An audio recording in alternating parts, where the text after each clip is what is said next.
किसी के पास चले गए, जाइए जहां जाना है चले जाइए। सिकंदर को जानते हैं ना अग्रवाल जी, हम आपको नहीं जानते हैं ना कभी मिले हैं, पेपर में नाम सुने हैं तब से मेरा पारा हिट है।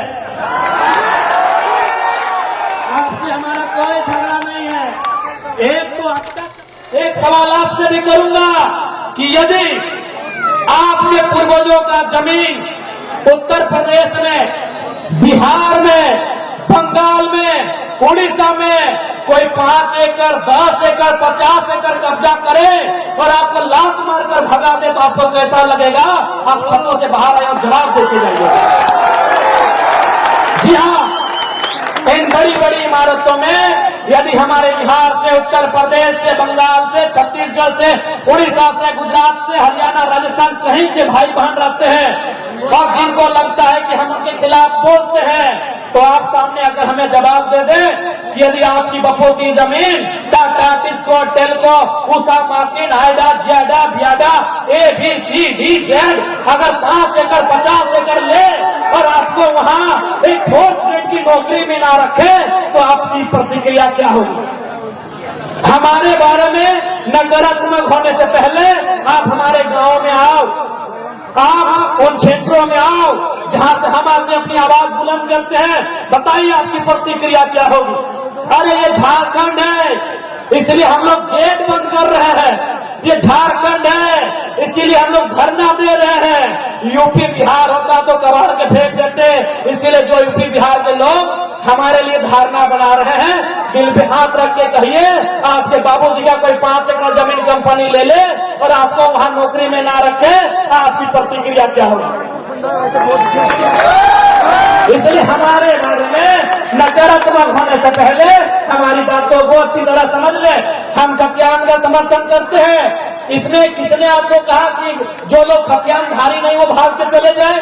अरे भाई, हम खतियान का समर्थन करते हैं, मतलब क्या है कि खतियान के आधार पर डोमिसाइल पॉलिसी बने और उस डोमिसाइल पॉलिसी के आधार पर एम्प्लॉयमेंट पॉलिसी बने, उसमें झारखंडियों को हक मिले। हमने ये थोड़ी कहा कोई यहाँ व्यापार नहीं करेगा, कोई यहाँ रोजगार नहीं करेगा, कोई यहाँ निजी कंपनियों में काम नहीं करेगा।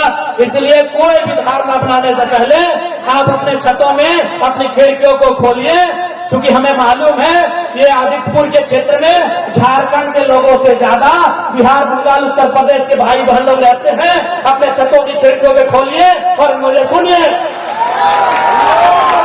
मुझे जानिए, मैं कह रहा हूं ये तो झारखंड है कि कंपनी में जाके ये धरना देते हैं, हड़ताल करते हैं। ये बिहार होता तो कंपनी के मालिकों को गाड़ दिए होते। आज बताइए ना, बिहार में फैक्ट्री नहीं लगने का कारण क्या है? बंगाल से 8,000 फैक्ट्री वापस जा रही, कारण क्या है? उनको मालूम है कि यहाँ हम लोग मजदूरों को, रैयतों को, जमींदाताओं को सता नहीं पाएंगे, यहाँ ये लोग उल्टा पलटवार करेंगे। इसीलिए आपकी जानकारी के लिए बंगाल से 8,000 कंपनी वापस जा रही है, बिहार में तो कंपनी जाती ही नहीं है। उनको मालूम है सबसे भोले, सबसे सीधे सरल झारखंड के लोग हैं। जमीन भी लीजिए, लाठी डंडा भी मारिए, इन लोग कुछ नहीं बोलेगा। हम रोज दिल के मरते हैं, हम अपनी जमीन में भूखे मर रहे हैं, हम अपनी जमीन में बेरोजगारी का दंश झेल रहे हैं, हम अपनी जमीन में पलायन का दंश झेल रहे हैं। इसलिए सुन लीजिएगा साफ साफ, जो भी उद्योग के लोग हैं, पहला बात ये भी जान लीजिए कि हम उद्योग के खिलाफ नहीं है। जितने भी कंपनी फैक्ट्री के संचालन करता है, हम कोई कंपनी फैक्ट्री के खिलाफ नहीं है। हम देश के प्रधानमंत्री, वर्तमान प्रधानमंत्री नरेंद्र मोदी के चमत्कारिक मंदिर, ईश्वर देवी देवताओं के मंदिर की तुलना में देश के पहले प्रधानमंत्री पंडित जवाहरलाल नेहरू के आधुनिक मंदिरों के पक्ष में है। हम नरेंद्र मोदी जी के मंदिरों के पक्ष से कई ज्यादा देश के पहले प्रधानमंत्री पंडित जवाहरलाल नेहरू के आधुनिक मंदिरों के पक्ष में है। आधुनिक मंदिर यानी कल कारखाना, आधुनिक मंदिर यानी फैक्ट्रियां, आधुनिक मंदिर यानी डैम, आधुनिक मंदिर यानी रोजगार, हम उनके पक्ष में हैं। लेकिन सवाल है, उस मंदिर को मैंने जमीन दिया है, अगर हम घंटी बजाने की भी नौकरी वहां नहीं मिलेगी तो सवाल तो होगा। सवाल तो होगा। बिल्कुल हम आधुनिक मंदिर के पक्ष में हैं। हम मोदी जी के उन धार्मिक देवी देवता आकाशीय चमत्कारिक चीजों से कई ज्यादा गुना हम पंडित नेहरू के आधुनिक मंदिर के पक्षधर हैं। उनका आधुनिक मंदिर का रास्ता रोजी रोजगार से होकर जाता है, गरीबों की पेट की भूख से होकर जाता है, इसलिए हम उनके पक्ष में हैं। लेकिन मेरा सवाल वही है, उस आधुनिक मंदिर को बचने के लिए आधुनिक मंदिर यानी टाटा की फैक्ट्रियां, आधुनिक मंदिर यानी रियाडा जियाडा, आधुनिक मंदिर यानी ये तमाम फैक्ट्रियां, कंपनियां, ये डैम, ये कुचाई का डैम, ये चांडिल का डैम, ये डिमना डैम, आधुनिक मंदिर यानी ये तमाम फैक्ट्रियां, ये छोटे बड़े मेज कारखाने।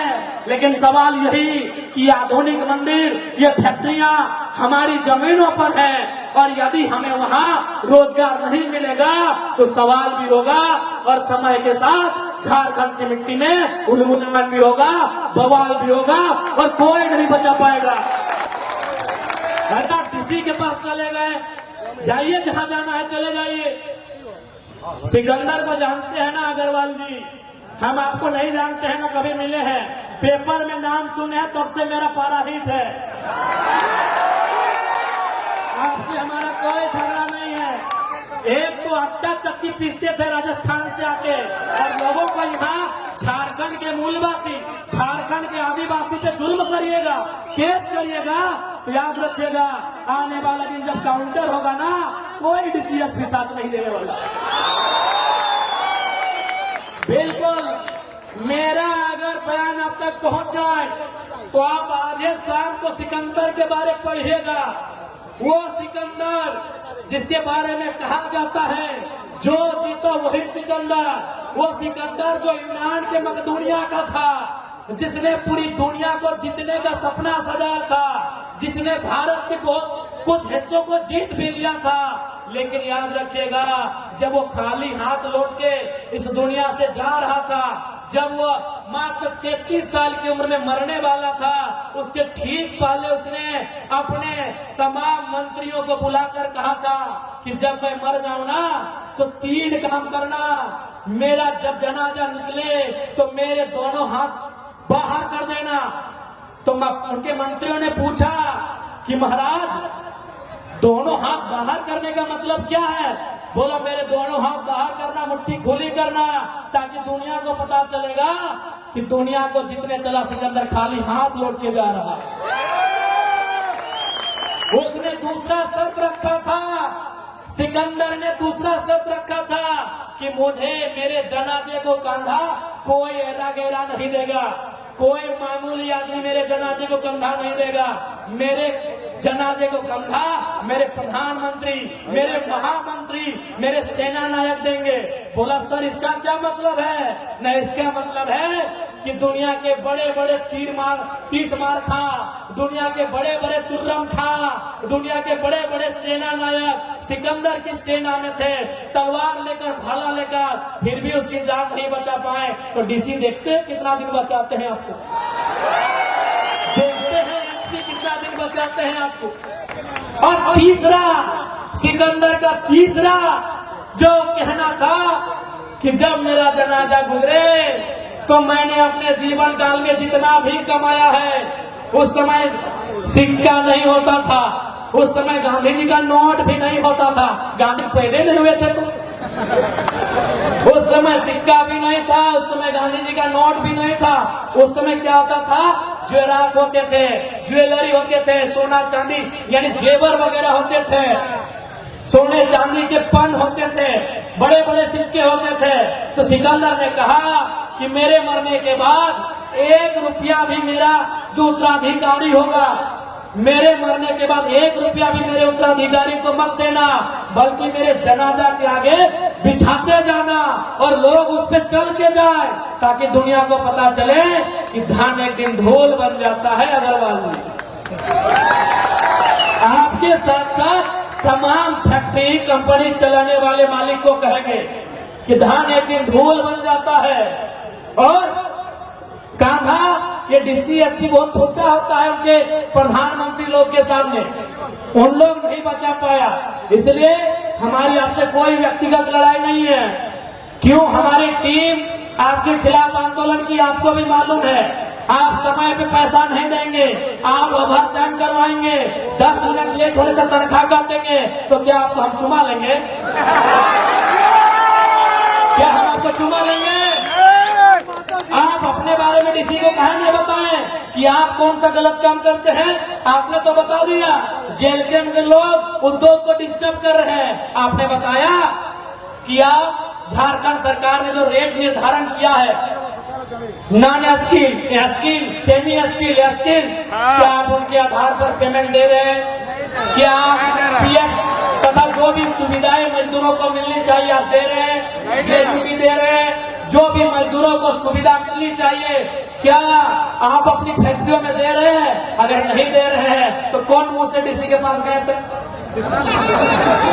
कौन मुंह से डीसी के पास गए थे? आपको क्या लगता है आपके पास पैसा है तो डीसी आपका ही पक्ष सुनेंगे? तो हम भी इनके विधायक हैं, देखते हैं डीसी एक तरफा कैसे करते हैं, देखते हैं डीसी एक तरफा कैसे करते हैं। नहीं, आप पैसे वाले हैं, आपको लगा डीसी आपके जेब में है, मुंह उठा के चल गए, तो हम भी इनके मेंबर ऑफ लेजिस्लेटिव असेंबली है, देखते हैं डीसी एक तरफा कैसे करते हैं। याद रखिएगा हम जनप्रतिनिधि हैं और डीसी कौन है? नौकरशाह है। नौकरशाह का मतलब क्या होता है? देखिए डीसी महोदय, हम आपके खिलाफ कोई ऐसा वचन नहीं कह रहे हैं जो सिस्टम में दुनिया को बता रहे हैं। डीसी रहे चाहे एसपी रहे, वो नौकरशाह का पार्ट होते हैं। आप जनता के सेवक हैं, हम जनप्रतिनिधि हैं, हम उनके प्रतिनिधि हैं। आप उनके सेवक हैं, हम उनके प्रतिनिधि हैं। प्रतिनिधि का मतलब क्या होता है मालूम है? नहीं मालूम है तो बता देते हैं। क्योंकि भारत एक लोकतांत्रिक देश है, यहाँ कानून बनाना होता है, यहाँ नियम बनाना होता है, यहाँ विधि बनाना होता है, और जनता डायरेक्ट विधि नहीं बना सकती है। क्योंकि जनता 1 अरब से ज्यादा है, तब ये निर्णय हुआ कि जनता 15 लाख में 20 लाख में एगो प्रतिनिधि चुनेगी, वही तो हम हैं। हम जनता के प्रतिनिधि हैं, हम उन्हीं की आवाज को, उन्हीं के मुद्दों को, उन्हीं की समस्याओं को विधानसभा में, लोकसभा में, राज्यसभा में लेकर जाते हैं। इसलिए जो भी उद्योग घराना ये सोच रहा है कि पदाधिकारी आपके जेब में है, ये गलत बात है। क्योंकि डीसी एसपी वो जनता के होते हैं, किसी व्यक्तिगत प्रॉपर्टी के नहीं होते हैं। तो जो लोग भी ये भ्रम फैला रहे हैं, बिल्कुल भ्रम न फैलाएं, नहीं तो ये निर्मल की मिट्टी है। अगर इस बार सवाल करेगी तो इतना बड़ा बवाल होगा कि आपको 1 इंच धरती यहाँ दोबारा नहीं मिलेगी। क्या कोल्हान की जनता अपने हक अधिकार के लिए, नए उलगुलान के लिए तैयार है? आखिर घुट घुट के कब तक जीना है? अरे